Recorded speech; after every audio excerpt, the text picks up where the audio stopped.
ये मूवी एक विशाल बर्फीले क्षेत्र में शुरू होती है जहां हमें ओवरगार्ड नामक एक व्यक्ति से परिचित कराती है। एक पायलट के रूप में उनका विमान बर्फीले क्षेत्र में दुर्घटनाग्रस्त हो गया है और चिंतित होकर वह उत्सुकता से बचाव की प्रतीक्षा कर रहा है। हताशा में वह एक बड़ा SOS साइन लिखता है, इस उम्मीद में कि कोई उसकी सहायता के लिए आएगा। उन्हें यह भी उम्मीद है कि यदि कोई विमान वहां से गुजरेगा तो वह SOS देखेगा और उनकी सहायता के लिए आएगा। दुर्भाग्यवश उसके पास अपना स्थान निर्धारित करने के लिए कोई नक्शा नहीं है। हालांकि वह अपने पास रखी एक किताब से एक नक्शा बनाता है। जैसे जैसे समय बीतता है तो उसकी चिंता बढ़ती जाती है कि शायद उसे कभी बचाया न जा सके। दुर्घटना के कारण उनका रेडियो सिस्टम भी क्षतिग्रस्त हो गया, जिससे वह अनुपयोगी हो गया। वह अपने विमान में ही सहायता की प्रतीक्षा करता रहता है तथा सहायता के लिए फोन भी नहीं कर पाता। अगले दिन सुबह उठने पर उसे भूख लगती है। जीवित रहने के लिए वह बर्फ के नीचे मछलियों पकड़ने के लिए जाल बिछाता है। यदि कोई मछली फंस जाए तो उसे भोजन का स्रोत मिल जाएगा। वह बहुत सारी मछलियों पकड़ने में भी सफल होता है। यहाँ 2-3 दिन बीत जाते हैं लेकिन कोई भी उसे बचाने नहीं आता। हर सुबह उठने के बाद वह एक मछली खाता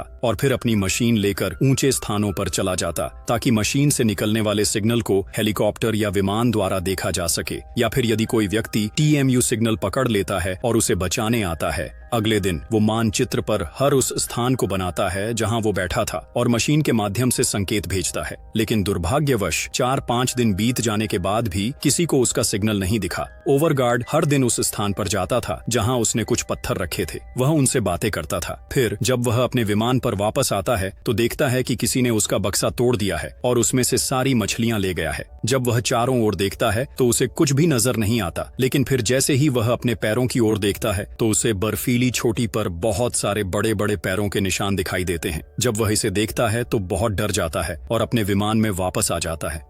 अगले दिन वह सिग्नल मशीन लेकर चला जाता है और दूर पहाड़ों को देखने लगता है जहां उसे बर्फीली चोटी भी दिखती है, लेकिन वह उससे बहुत दूर था। पहाड़ की चोटी ने भी उसे देखा था, लेकिन वह उसके पास आने के बजाय दूसरी ओर जाने लगती है। अब वह हर दिन अपनी मशीन से सिग्नल भेजता है और जैसे ही वह मशीन को देखता है उस पर हरी बत्ती चमक उठती है। इसका मतलब ये है कि अभी तक किसी को भी उसका सिग्नल नहीं मिला है। ये देखकर वह बहुत निराश हो जाता है और सोचने लगता है कि पता नहीं मैं यहाँ और कितने दिन रह पाऊंगा।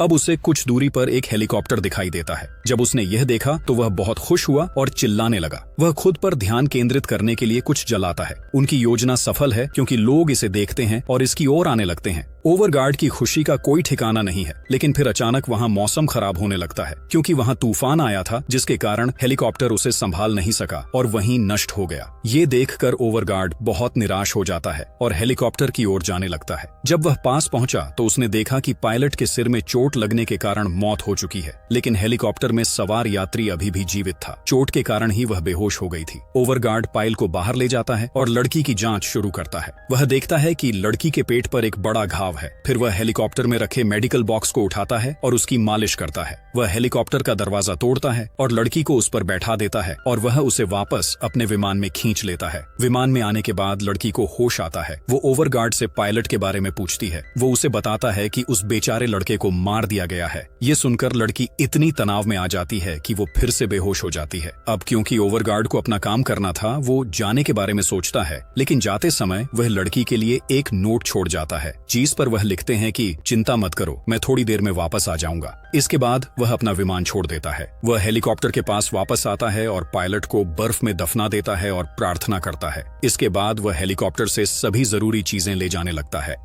उसे सामान में एक तस्वीर भी मिलती है जिसे देखकर उसे पता चलता है कि पायलट और वह लड़की पति पत्नी थे। वह सारा सामान एक यानी बर्फ गाड़ी पर रखना शुरू कर देता है और वापस जाने लगता है। रास्ते में वह हेलीकॉप्टर पर संदेश लिखता है कि यहाँ 2 लोग अभी भी जीवित हैं, ताकि अब अगर कोई हेलीकॉप्टर से आए तो वह उसे भी बचा सके। इसके बाद वह अपने विमान की ओर बढ़ना शुरू कर देता है। जब वह वापस आता है तो वह फिर से लड़की के घाव को ठीक करता है। उसे यहाँ आए 1 सप्ताह हो गया था, इसीलिए वह अपने आप को अकेला समझकर रोने लगा। वह अपना ध्यान रखता है और अपने बनाए नक्शे को देखने लगता है और वह यह जानने की कोशिश करता है कि वह इस समय कहाँ है। यह नक्शा भी हेलीकॉप्टर में मिला। नक्शे में उसे पास में कुछ बचाव बिंदु भी मिलते हैं, यानी वह जहाँ भी जाएंगे उन्हें बचाना संभव है। अचानक मछली पकड़ने के लिए उसने जो जाल बिछाया था वह शोर मचाने लगता है। जब वह बाहर जाकर देखता है कि उसके जाल में एक बहुत बड़ी मछली फंसी हुई है। अब सामान में कुछ नूडल्स थे जिन्हें वह मछली के साथ पकाता है और आज बहुत दिनों के बाद उसे गर्म खाना खाना खाने को मिला। वह लड़की को भी होश में लाता है और उसे थोड़ा खाना खिलाता है, लेकिन वह ठीक से खाना नहीं खा पा रही थी क्योंकि वह अभी भी बेहोश थी। अब सिग्नल मशीन पुनः बहुत दूर चली जाती है, साथ ही वह अपने विमान पर भी नजर रख रहे थे। अब जब वह ऐसा करता है तो कुछ और दिन बीत जाते हैं। लड़की की तबीयत दिन बिगड़ती जा रही थी। मेडिकल बॉक्स में रखी दवाइयां भी उस पर असर नहीं कर रही थीं। सारी स्थिति को देखकर ओवरगार्ड पास के बचाव केंद्र पर जाने की सोचता है। उसने अपने साथ बहुत सारी मछलियां जमा कर रखी थी ताकि वह यात्रा के दौरान उनका भोजन बना सके। इसके अलावा वह पानी और अन्य जरूरत का सामान भी स्लेज पर रख लेता है। इसके बाद वह लड़की को अपने स्लीपिंग बैग में डालकर स्लेज पर बिठा देता है क्योंकि वह उसे भी अपने साथ ले जा रहा था। आखिरी बार वह अपना विमान देखता है, जिसके बाद वह स्लेज की रस्सी को अपने पेड़ से बांधता है और जाने लगता है। ओवरगार्ड को रास्ते में लड़की की चिंता थी, इसीलिए वह उसकी जांच करता है और उसे पानी पिलाने की कोशिश करता है ताकि उसकी तबीयत और खराब ना हो।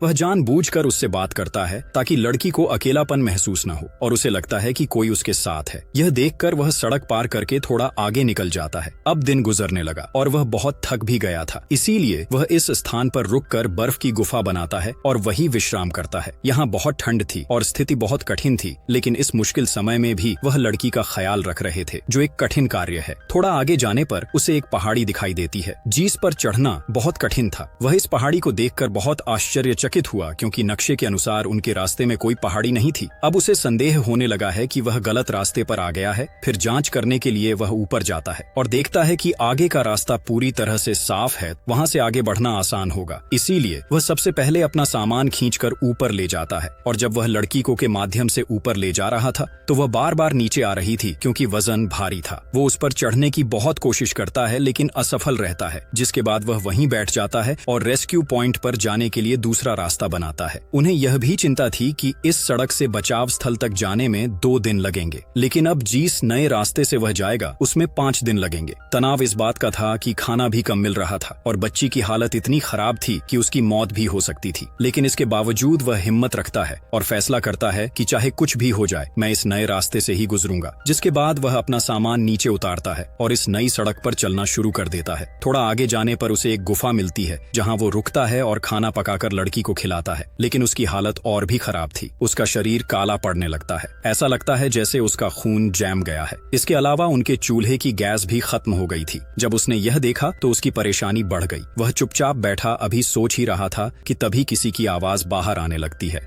जब वह इसे सुनता है तो वह पहचान जाता है कि बाहर बर्फबारी हो रही है। वह बहुत डरा हुआ था, इसलिए वह शांत रहा, लेकिन इसी समय लड़की खांसने लगती है। इससे रिच को पता चल जाता है कि अंदर कोई है, इसलिए वह अंदर आने की कोशिश करता है, लेकिन गुफा का रास्ता बहुत छोटा होने के कारण वह अंदर नहीं आ सका। रिच इतना चतुर था कि उसने बर्फ तोड़ दी और अंदर आने का रास्ता बनाने लगा। ओवरगार्ड बहुत डर जाता है और अपने सामान में प्लेयर गन ढूंढने लगता है जो उसे नहीं मिलती, लेकिन काफी खोजबीन के बाद उसे ढूंढ लेता है, जिसे वह जला देता है और रिच को डराता है। डर कर रिच भी वह से भाग जाता है। थोड़ी देर बाद बाहर आ जाता है और ये देखने लगता है कि क्या रिच आसपास है, लेकिन जब वह उसे नहीं देखता तो वो चुपचाप अपना सामान और लड़की को लेकर वह से निकलने लगता है। लेकिन जैसे ही वह आगे बढ़ता है बर्फबारी शुरू हो जाती है। वह आगे कुछ भी नहीं देख पा रहा था। वह लड़की को स्लेज से नीचे खींचता है और स्लेज को अपने सामने रख लेता है। वह और लड़की उसके पीछे थे ताकि बर्फ उन पर ना गिरे। फिर वह भी जाकर उस स्लीपिंग बैग में लेट जाता है जिसमें लड़की थी। फिर थोड़ी देर बाद जब तूफान थोड़ा थम जाता है तो वह उसे पानी देना शुरू करता है, लेकिन उसकी हालत इतनी खराब थी कि उसका मुंह नहीं खुला। अचानक उसे खांसी आती है, जिसके बाद उसके मुंह से खून निकलने लगता है। अब जब ओवरगार्ड उसके घाव को काटता है तो उसे पता चलता है कि लड़की को संक्रमण हो गया है। इससे लड़की पुनः बेहोश हो जाती है। थोड़ी देर बाद ओवरगार्ड को लगता है कि लड़की मर चुकी है, या फिर अगर वह नहीं भी मरती है तो भी वह कुछ समय में मर ही जाएगी। उसे आगे ले जाने का कोई मतलब नहीं होगा। इस वजह से ओवरगार्ड दुखी होता है, लेकिन वह क्या करता है, वह लड़की को वहीं छोड़ देता है और अकेला वहां से चला जाता है, क्योंकि अगर वह उसे अपने साथ ले जाता तो उसे बचाया नहीं जा सकता था, क्योंकि आसपास कोई अस्पताल नहीं था। थोड़ी दूर आगे जाने पर वह गड्ढे में गिर जाता है, जिसके कारण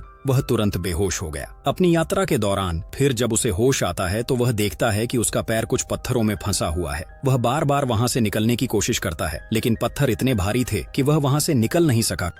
वो बहुत डर गया और रोने लगा। वो तुरंत समझ जाता है कि अब मैं भी नहीं बचूंगा, मेरा मरने का समय भी निकट है। यहाँ उसे अपनी गलती पर पछतावा भी होने लगता है, कि मुझे उस लड़की को अकेला नहीं छोड़ना चाहिए था, क्योंकि यह संभव है कि मुझे इसके लिए दंडित किया गया हो। ये सुनकर उसे एक आशा मिलती है, जिसके बाद पत्थर के नीचे से अपना पैर निकालकर गड्ढे से बाहर निकालना काफी मुश्किल होता है। उसका पैर बुरी तरह घायल था और खून बह रहा था, लेकिन वह अपने घाव को कपड़े से बांध देता है ताकि उसका खून जम ना जाए। फिर वह किसी तरह उस स्थान पर वापस आता है जहां उसने लड़की को छोड़ा था। वह देखता है कि लड़की की हालत अब सुधर रही है। वह भी होश में था और जैसे ही वह अपनी आंखें खोलता है, वह ओवरगार्ड को नमस्ते कहता है। इसके बाद वह बहुत दुखी हुआ और रोने लगा। वह लड़की से माफी भी मांगता है। लड़की उसकी देखभाल करती है, लेकिन उस बेचारे को बहुत दर्द हो रहा था क्योंकि उसके पैर पर बहुत गहरा घाव था। लेकिन फिर दर्द को सहते हुए वह लड़की और सामान को पर रखता है और फिर से आगे बढ़ जाता है। इस बार वह चाबुक का भी प्रयोग करता है। कुछ देर चलने के बाद वह अंततः बचाव स्थल पर पहुंच गया। वह स्वयं ऊपर जाकर देखता है। कुछ दूरी पर उसे एक हेलीकॉप्टर दिखाई देता है। जब वह इसे देखता है तो बहुत खुश हो जाता है और चिल्लाने लगता है तथा बचाव केंद्र पर लोगों को बुलवाने लगता है। इसके अलावा वह उनका ध्यान भटकाने के लिए प्लेयर गन भी फायर करता है, लेकिन दुर्भाग्यवश वे इस ओर कोई ध्यान नहीं देते। वह वहां से हेलीकॉप्टर लेने ही वाला था। अब ये देखकर ओवरगार्ड फ्लेयर गन की मदद से अपनी जैकेट जला लेता है ताकि वो इस बड़ी आग को देखकर उस पर ध्यान केंद्रित कर सके, लेकिन इससे भी कोई मदद नहीं मिलती क्योंकि हेलीकॉप्टर दूसरी दिशा में जाने लगता है। ओवरगार्ड की थोड़ी हिम्मत भी टूट जाती है। वह बहुत निराश हुआ, जिसके बाद वह लड़की का हाथ अपने हाथ में लेकर वहीं लेट जाता है। अब उसका सारा साहस जवाब दे चुका था, लेकिन फिर हम देखते हैं कि हेलीकॉप्टर उनके पीछे घूमने लगता है, जिसके बाद उन्हें तुरंत बचा लिया जाता है। ये कहानी वास्तव में साहस और हिम्मत की है। चाहे परिस्थिति कितनी भी कठिन क्यों ना हो, हमें कभी हिम्मत नहीं हारनी चाहिए।